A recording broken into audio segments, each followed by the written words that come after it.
Selamat pagi saudara-saudara, berharap keadaan saudara-saudara dalam keadaan yang baik. Namun jika ada di antara saudara-saudara dalam keadaan yang tidak baik, yakinlah bahwa Tuhan yang berotoritas atas hidup kita dengan caranya sendiri mampu memulihkan dan menolong saudara-saudara. Mari persiapkan hati kita untuk mendengarkan firman-Nya. Mari berdoa. Oh Tuhan, tolonglah kami. Bersihkanlah hati dan pikiran kami ya Tuhan, agar menjadi tempat yang paling layak untuk Engkau semaikan bibit-bibit kebenaran-Mu dalam hati dan pikiran kami, supaya pada saatnya dengan pertolongan Tuhan bisa menghasilkan buah-buah yang banyak dalam kehidupan kami. Di dalam nama Tuhan Yesus kami berdoa.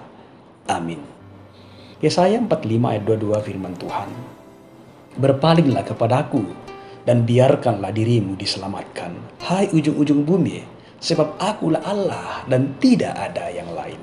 Demikian firman-Nya. Saudaraku, renungan pagi edisi 24 Maret 2021, berpalinglah kepadaku. Saudara-saudara, Charles Haddon Spurgeon, seorang pengkhotbah Inggris yang tersohor pada abad ke-19. Dia juga adalah seorang penulis yang ternama. Pada tahun 1850, dalam kegelisahan jiwanya, di usianya yang ke-16, waktu itu dia ingin sekali ke gereja.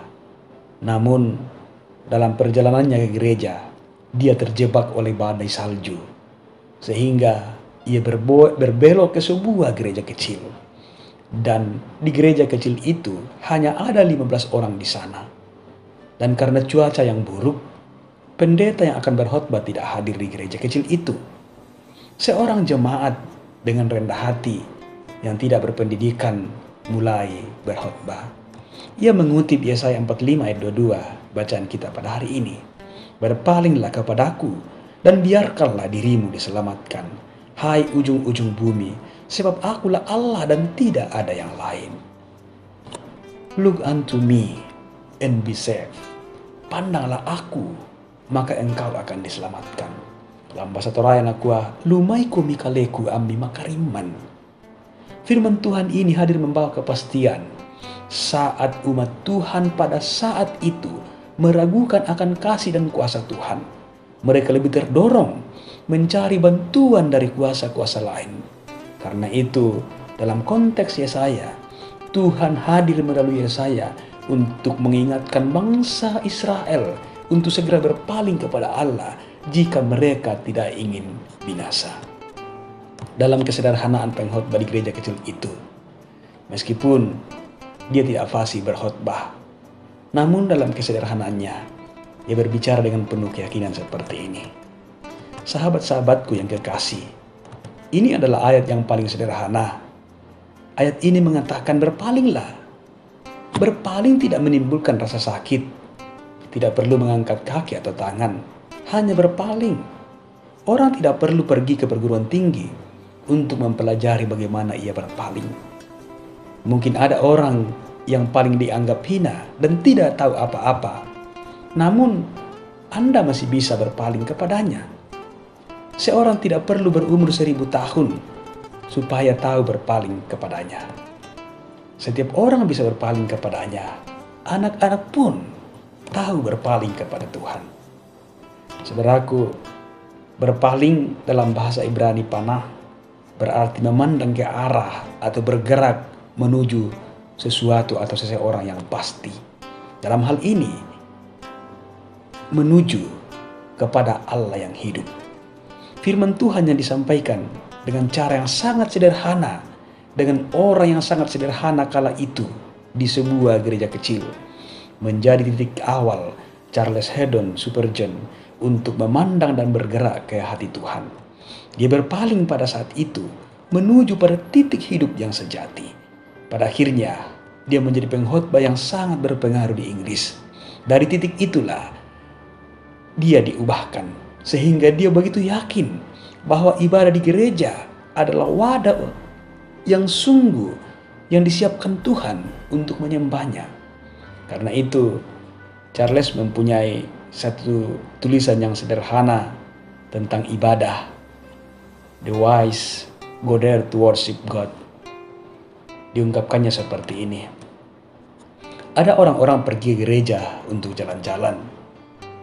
Beberapa pergi ke sana untuk ketawa-ketawa dan ngobrol. Beberapa pergi ke sana untuk bertemu teman. Beberapa pergi ke sana untuk menghabiskan waktu. Beberapa pergi ke sana untuk memperkenalkan bisnisnya.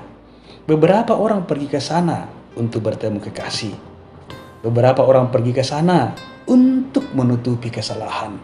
Beberapa orang pergi ke sana untuk membanding-banding. Beberapa orang pergi ke sana untuk tertidur sejenak dan terangu-angu. Namun, orang bijak pergi ke sana untuk menyembah Tuhan. The wise go there to worship God. Itulah ungkapan sederhana dari Charles tentang ibadah di gereja.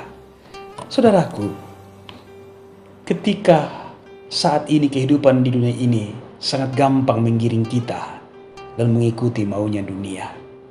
Saat ini kita diingatkan Tuhan untuk kita berpaling kepadanya. Berpaling kepada Yesus jika kita ingin diselamatkan. Berpaling kepada Dia yang telah berkorban dengan sangat tuntas. Pembuktian cintanya kepada kita dibuktikannya dengan sangat mahal.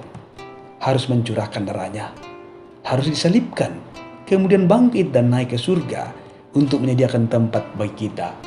Sebuah pengorbanan yang tidak bisa disetarakan dengan apapun di dunia ini. Saudara, apakah ini belum cukup untuk menjadi alasan kepada kita untuk berpaling kepadanya? Tuhan berseru kepada kita saat ini, berpalinglah kepadaku dan biarkanlah dirimu diselamatkan. Lumai komi kaleku ammi makariman. Demikian firman-Nya. Mari kita berdoa. Terima kasih Tuhan untuk firman kehidupan yang kami dengarkan pada pagi hari ini. Tolonglah kami ya Tuhan supaya kami berpaling kepada Tuhan, supaya hidup kami diselamatkan. Terima kasih Tuhan, Engkau selalu mengingatkan kami bahwa hidup kami harus betul-betul terarah kepada Kau saja sebagai sumber kehidupan kami yang sejati. Terima kasih Tuhan, dalam nama Tuhan Yesus kami berdoa.